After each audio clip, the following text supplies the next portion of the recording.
Papandiran santai. Assalamualaikum warahmatullahi wabarakatuh.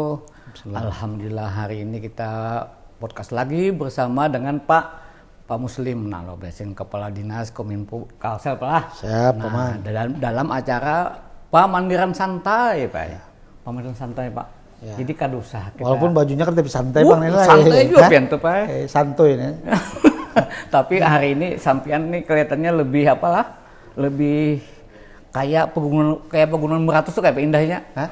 Ini kayak beliau nih lah. Berarti ini kayak gunung gitu lah. Artinya tuh pemandangan sangat indah, yang sangat bagus. Wah, ini Pak Muslim, alhamdulillahirrahmanirrahim. Pak Muslim, ini kembali kita ketemu lagi Pak. Ini ya kalian kedua nih Pak. Soal geopark nih Pak. Ya. Nah, jadi ini kan menjelang pengakuan nih Pak, pengakuan geopark nih. Sampai di mana nih perjuangan kita nih Pak? Perjuangan kita selain sosialisasikan, mengedukasikan terhadap fungsi-fungsi dari geopark, upaya-upaya lainnya juga bagaimana pengembangan geopark nantinya itu bisa optimal. Jadi tidak hanya menjadi sebagai bisnis dalam konteks itu meningkatkan ekonomi masyarakat, tapi juga bisa menjadikan ini sebuah media untuk riset, pendidikan begitu, sampai dengan pariwisata. Nah, upaya-upaya ini terus kita dan lokasi-lokasi atau titik-titik yang dapat ditampilkan itu selalu kita eksplorasi dan kita publikasikan.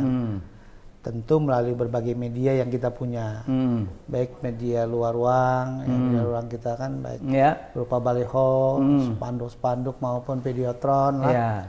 Begitu juga media-media sosial, ini kita upayakan gitu, bersama-sama. Tapi maksud saya gini Pak, perjuangan kita ini sampai sejauh mana kita yakin nggak bahwa ini kan akan menjadi geopark global itu Pak dari UNESCO Pak? Ya, dari paparan para pakar yang juga menyampaikan dari pakar geologi itu ya, itu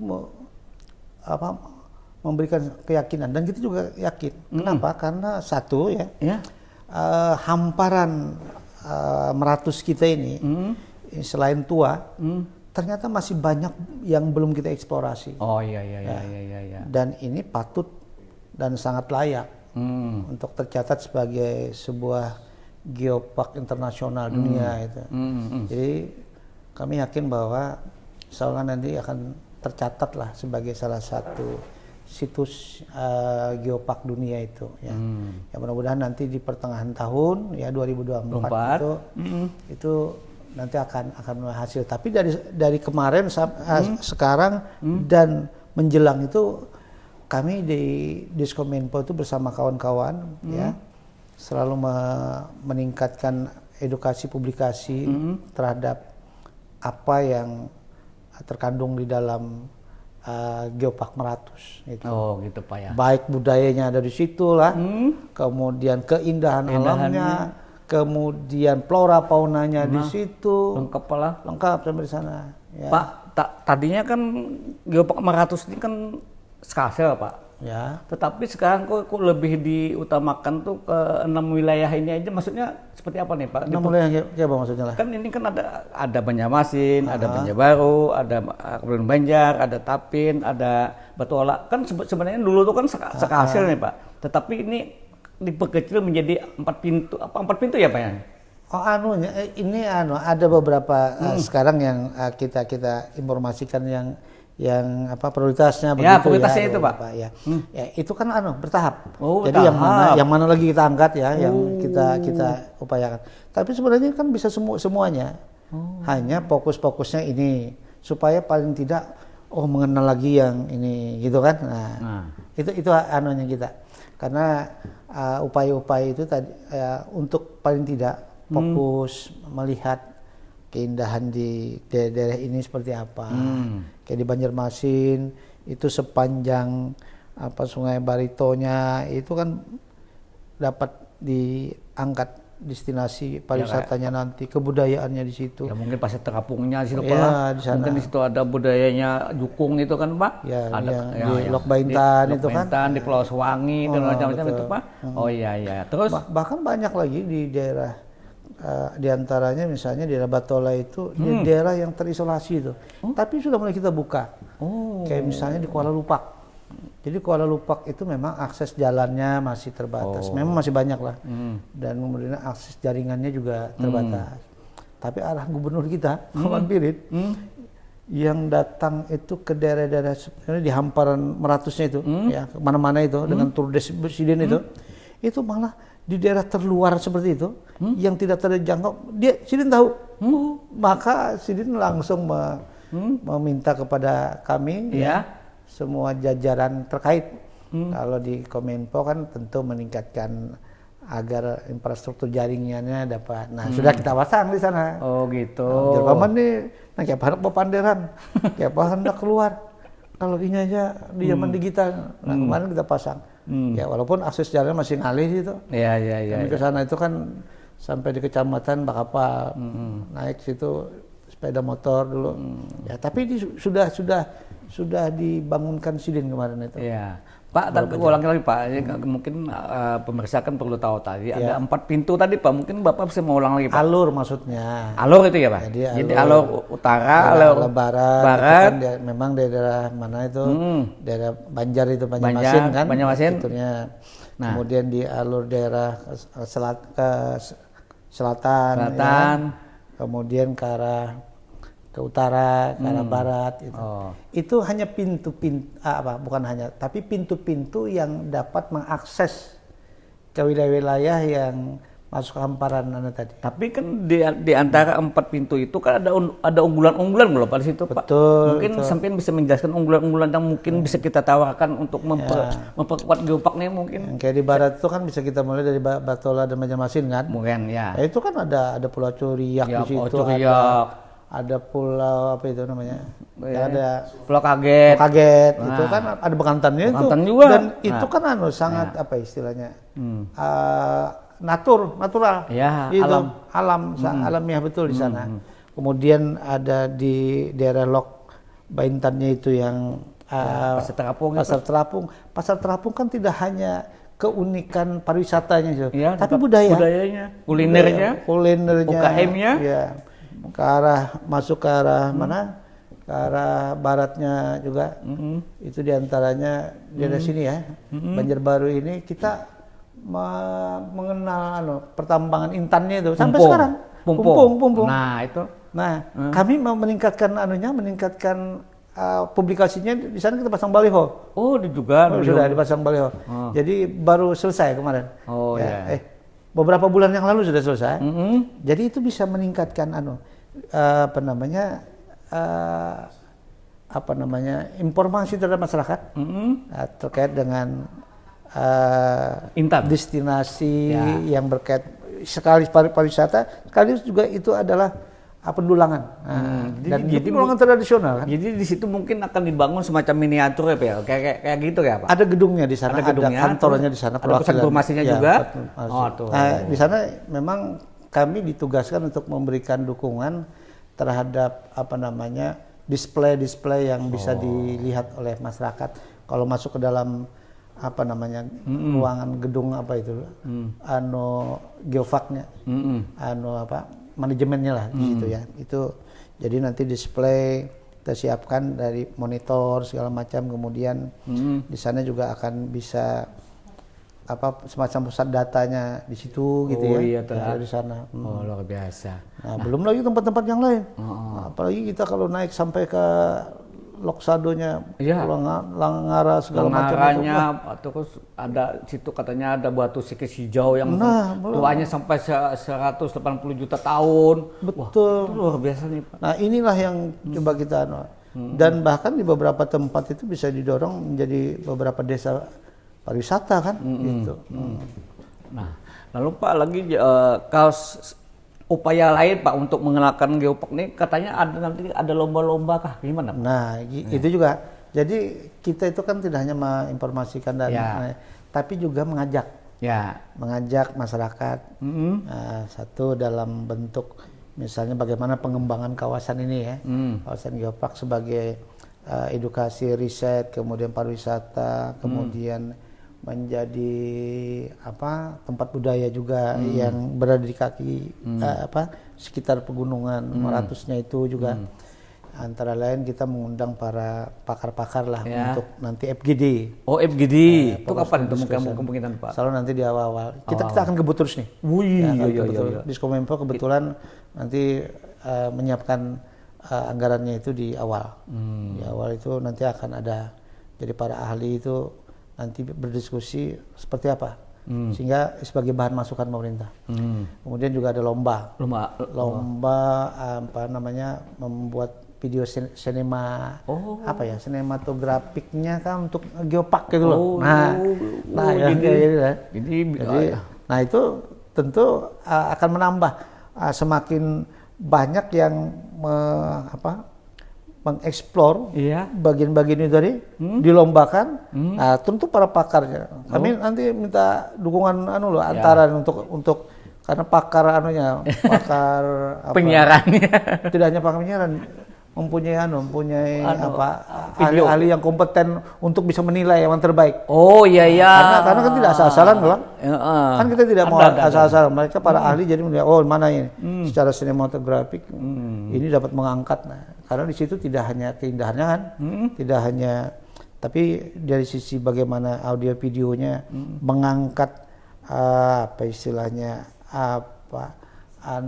ada sentuhan human interest-nya juga di situ muncul kan gitu. Nanti tentu kriteria-kriterianya kita diskusi. Mungkin kita segera akan juga. Itu untuk apa tadi, untuk lomba video. Selain itu kita juga kita perlu duta. Itu katanya ada pemilihan duta geopark ya Pak? Itu yang mereka yang ikut itu kalangan remaja kah atau kalangan apa ini? Ya memang masih kaum muda gitu ya. Kaum muda. Paling tua 40 tahun mungkin. Artinya bisa membawa itulah. Kaum muda itu kan ya di bawah 40 tahunan lahir lah ya. Jadi kayak kita bisa kata umpat lah. Itu kan kaum kan sekarang kaumnya itu kan kaum milenial dan Gen Z ya. Gen Z usia di atas 97-an itu sampai 2000-an itu kan. Jadi untuk kriteria untuk duta ini menarik nih. Mereka tuh harus menguasaikah tentang geopark nih atau mereka tuh harus bisa bercerita kah Pak atau gimana nanti itu penting? Ya memang ada jauh dari pengetahuan itu. Pengetahuan memahami betul tentang geopark untuk. Kemudian namanya duta kan dia membawa informasi-informasi positif terhadap geopark. Jadi paling tidak mereka harus tahu apa itu geopark, potensinya seperti apa, tempat-tempat indahnya seperti apa, sehingga mereka bisa menjadi semacam public relation gitu ya, PR gitu ya.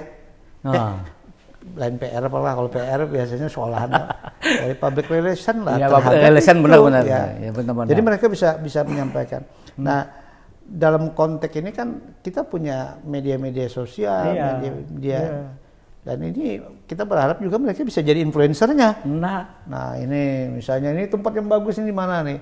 Banyak jalur kan belum tereksplorasi. Ini luar biasa nih bapak-bapak, bukan bapak-bapak ini kan adik-adik semua ya. Ini harus nih kita rebut nih menjadi duta geopark Maratus nih karena ini jadi semacam PR-nya dari kita gitu loh.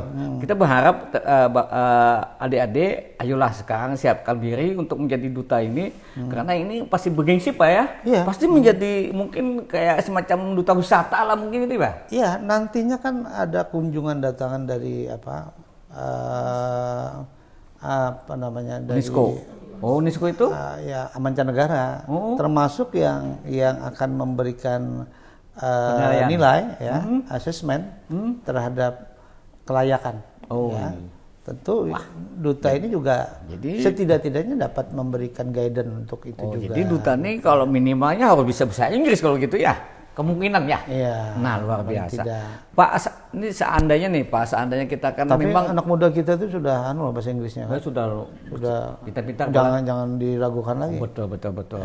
Kayak kita aja kan bahasa Inggrisnya karena ya bahasa Inggris. Iya. Kan bahasa Inggris aja kita. Kalau kita susah bahasa Inggris Pak. Apalagi orang sungai. Iya, orang bilang yes nih, yes ya. Nah, susah kan kalau ketemu cakaknya kan enggak gitu. Nah, kadang-kadang bahasa itu bisa juga I know ya, ayo. I know.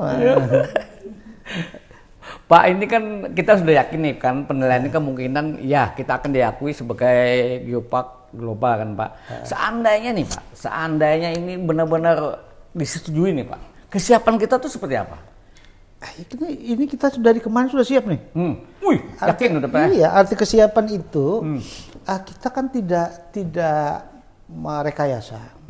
Memang potensinya sudah ada. Maksud saya gini Pak, bukan potensinya itu, kesiapan itu kan mungkin perhotelannya seperti apa, transportasinya seperti apa. Karena kan gitu. Kita lihat di Langkawi, kayak Malaysia. Ini kayaknya Betakun tuh modelnya, model bersembunyian yang ada jerjang. Kalau kita di Banjar, di Kalsel ini sudah menjadi destinasi berbagai event. Oh, jadi kan masalah itu Pak? Event nasional, internasional. Bahkan di tahun 2023 ini, berapa event yang sifat nasional, bahkan internasional? Benar-benar. Iya. MTQ, kemudian Pomnas untuk olahraga. Ya, nasional terus sebelah? Nasional. Wah, luar biasa Kalsel ini. Kemarin baru saja Indoro Hard. Angkel Indoro, Angkel Hard Indoro. Angkel Hard Indoro itu sudah event yang ketiga ini. Dan ini menjadi agenda internasional. Iya. Itu yang datang itu kan makanya kalau ada event-event ini, tempat-tempat penginapan, hotel-hotel itu jadi kebanjiran. Makanya trickle down effect-nya, kalau bahasa gambutnya lah, itu apa namanya? Menguntungkan semua. Betul. Anggaran trickle down itu menetes sampai ke bawah. Iya. Di tingkat Nangtagananya. Ada. Belum bahasa Banjar. Kan Bapak bagus, Pak. Tingkat Nangtagananya itu adalah ruang perhotelan. Iya, betul. Nah, yang menetesnya buat kelompok pedagang kecil, OKM, gaid. Iya. Banyak alhamdulillahirabbil. Jadi kan salah wajar paman. Kita ini kalau kedatangan tamu itu akan bawa berkah. Iya. Nah, belum tahun depan lagi kalau misalnya kita ini kan ada destinasi pariwisata religi kan. Oh, iya. Salah satunya Haul Guru gitu. Luar biasa. Bagaimana jutaan manusia datang. Jadi seandainya nih kita diakui tidak masalah soal itu karena sangat berpengalaman sudah menggelar-gelar event itu Pak ya. Bukan hanya internasional, kita internasional pun kata Pak. Soalnya Pak, ini kalau seandainya diakui, maka ini akan menjadi semacam jurnal-jurnal di mana-mana. Ya. Itu bukan hanya wisatawan kan Pak, tetapi juga peneliti. Persis. Itu akan datang semua ke sini Pak. Bahkan Paman Anum lah, ya memang Anum bang ngeliatannya. Bahkan kemarin tuh ada beberapa sinema di luar. Ya. Ini mangkat setelah baru sedikit menceritakan. Iya, bagus. Wah, ini perlu ada kita eksplorasi ini menjadi sini. Kita akan menurunkan tim, bahkan bujur jadi pian. Maka dalam konteks riset dan keilmuan itu akan banyak. Coba bayangkan, ini bayangan aja lah. Terus secara walaupun kada terlalu menguasai menguasai geologi gitulah. Tapi pohon nyiur itu di tengah hutan. Iya. Padahal pohon nyiur itu habitatnya itu kan di daerah pantai. Kenapa itu? Justru banyak. Oh, ya kan? Itulah. Itu kan kalau diteliti, itu ada unsur apa dan itu dari mana asalnya? Belum lagi ada beberapa gua dulu itu yang bangkai. Iya. Itu kan di dalamnya itu banyak banyak hewan apa namanya? Fosil hewan. Iya. Katanya hanya fosil masih hidup. Cangkangnya. Hidup dong, mati dia. Mati juga. Kayak jenis apa ya? Kerang. Ada enam panjang ada apa gitu. Bahkan bakas menempel itu kayak kura-kura itu. Mungkin ada ikan-ikan yang di laut itu kan. Nah, itu masih nampak. Itu yang di Langara Pak. Di Langara itu seperti itu. Katanya di Langara itu justru bebatuan itu dari fosil laut. Kenapa bisa terangkat? Jadi kalau kita mengangkat tentang Geopark Meratus ini itu akan mengungkap sejarah bumi sebenarnya Pak. Mantap piananya. Ada perkiraan seperti itu. Bumi pian mantap piananya. Mantap pada pian mantap. Sebenarnya menginformasikan. Tapi itu masih turun lah. Mungkin dengan mendengar kayak gitu lah. Anak-anak muda kita itu bisa melihat, oh mana gerang kita penderakannya. Nang mana gerang ya? Bujur Pak. Nah iya kan? Iya. Lihat bujur-bujur. Dan ini sudah mulai bermunculan. Menjadi destinasi pariwisata. Banyak itu.